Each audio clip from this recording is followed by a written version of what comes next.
What happens when a designer crosses the line and bullies a hardworking seamstress? Watch as a shocking moment of racism turns into instant regret. The fashion studio was alive with the hum of sewing machines and the rustling of luxurious fabrics. Assistants scurried around, balancing clipboards and bolts of cloth, while models rehearsed their walk for the grand fashion show happening in just 2 days. At the center of it all stood Mr. Raymond Steele, the renowned but notoriously arrogant designer. Clad in a crisp black suit and sunglasses, he refused to take off indoors. His sharp tone echoed across the room as he berated anyone who didn't meet his impossibly high standards. Across the room, Maria sat at her workstation, her head bent over a delicate gown. Her hands moved with the confidence of years spent mastering her craft, stitching each seam with care and precision. Despite her quiet demeanor, Maria had become the backbone of the studio, fixing errors and creating stunning pieces that often went unnoticed by Raymond. But today, the air in the studio felt heavier, as though something significant was about to unfold. Maria glanced up briefly at the chaos around her, her warm eyes filled with a quiet strength. Script, paragraph 2, the first clash. As Maria carefully examined the gown she was working on, her trained eye caught a glaring flaw in one of Mr. Steele's designs hanging nearby. The cut was uneven, and the fabric choice for the bodice didn't complement the overall silhouette. She hesitated for a moment, knowing how unpredictable his temper could be. But Maria's dedication to perfection outweighed her fear. Taking a deep breath, she approached him. "Mr. Steele," she began softly, holding up the sketch with trembling hands. "I think there's a slight issue with this design." If I may suggest, her words were cut off by the sharp sound of his laughter. "Oh, please," he sneered, snatching the sketch from her hands. "You're a seamstress, Maria. Stick to stitching seams and leave the designing to me. Or is that too much to handle already?" The room went silent. Maria felt the weight of every pair of eyes on her, a flush of embarrassment creeping up her face. But instead of retaliating, she simply nodded and returned to her station. In her mind, a resolve began to form. If he wouldn't listen to her words, she'd show him through her work. Maria's determination, as the studio buzzed back to life, Maria sat quietly at her station, her hands steady, but her heart racing. She couldn't shake the humiliation of Mr. Steele's words, but she refused to let it break her spirit. Instead, she channeled her frustration into her work. She pulled out a roll of fabric she had saved for special occasions, a rich, deep emerald green that shimmered under the studio lights. Her mind raced with ideas as she sketched furiously, crafting an improved version of the flawed design. She adjusted the neckline to highlight elegance, softened the fabric choice for better flow, and added intricate embroidery to bring the piece to life. Hours passed, and Maria worked tirelessly through the night, her fingers sore, but her determination unwavering. By dawn, the gown was complete. It hung before her like a masterpiece, every stitch a testament to her talent and resolve. Maria glanced at the clock, knowing she had only a few hours before the final rehearsal. Quietly, she folded the gown and placed it in a garment bag, ready to present it when the moment was right. The morning of the final rehearsal arrived, and the studio was a flurry of activity. Models lined up in their designated outfits, stylists adjusted makeup and accessories, and Mr. Steele stood at the center of it all, issuing last-minute instructions with his usual commanding tone. Maria stayed in the background, quietly watching as her moment approached. As the models began walking the makeshift runway, disaster struck. One of the gowns, Steele's original flawed design, ripped at the seam under the pressure of movement.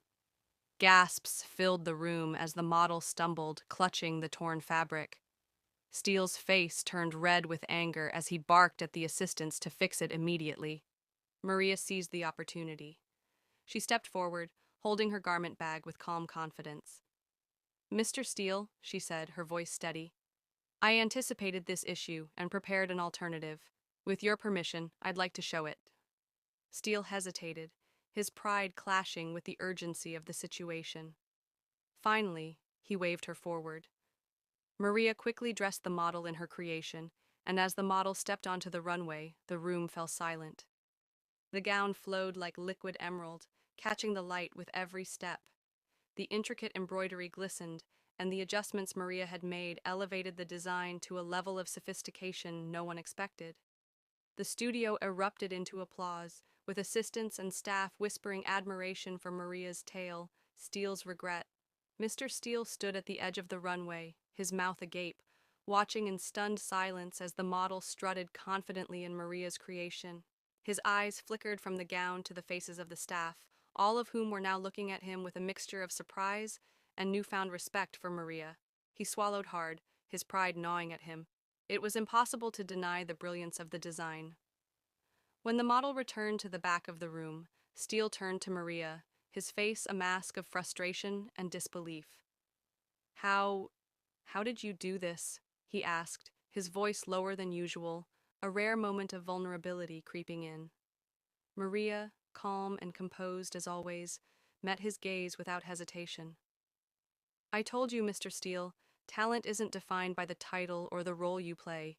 It's in the work, in the passion behind it."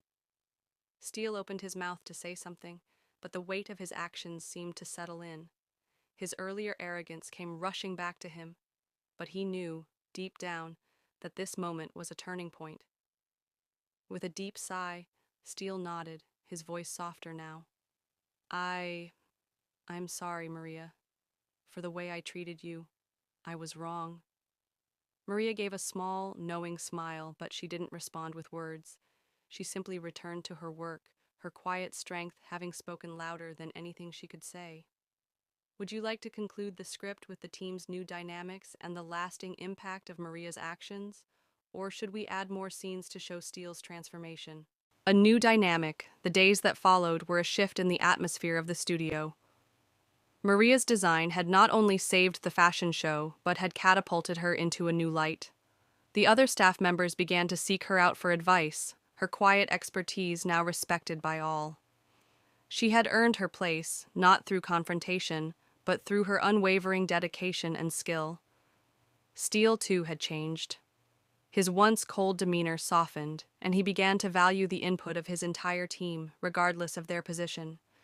He started to openly praise Maria, acknowledging her talent during meetings, and even taking her suggestions seriously in his future designs. His apology was not just a one-time act, it was a genuine shift in his approach, as he started to see the importance of lifting others up instead of putting them down.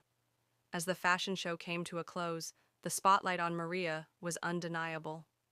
The audience marveled at the collection, with many taking note of the bold yet graceful gown that had brought everything together. Steele stood proudly beside her, though it was clear that the real star of the evening was not him, but the seamstress whose quiet determination had outshone even the brightest spotlight. The lesson was clear. True greatness lies not in power or status, but in recognizing the worth of those around you, regardless of their background or position. Script, paragraph 7. Lasting impact months passed, and the studio continued to thrive, but the transformation was evident in every corner. Maria became a central figure in the team, often working side by side with designers and assistants who now eagerly sought her guidance. Her quiet demeanor no longer went unnoticed. She was respected for her knowledge and valued for her unwavering commitment. Steele, now a humbled leader, made it a point to foster an environment of collaboration. He was no longer the arrogant, dismissive designer who once believed in his superiority. Instead, he took pride in his team's contributions, ensuring that everyone, no matter their role, had a voice. His interactions with Maria were marked by mutual respect, and he even sought her feedback before presenting new ideas, always eager to learn from the woman who had taught him the greatest lesson of all. True leadership is about elevating others, not diminishing them. Maria, for her part, remained focused on her craft. She never sought the spotlight, but she had earned a place in the hearts of her colleagues. With each new design, she continued to prove that passion and dedication could outshine even the brightest egos. And while she never sought recognition, the impact of her quiet strength rippled through the studio, shaping its future for the better. In the end, the studio wasn't just known for its glamorous fashion, it was known for the team that built it, united by respect, humility, and the shared understanding that no one was too small to make a difference.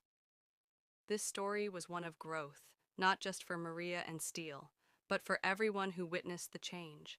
A reminder that sometimes it only takes one person's courage to inspire a lasting transformation. Would you like to add any final lines or reflections, or are you satisfied with the conclusion?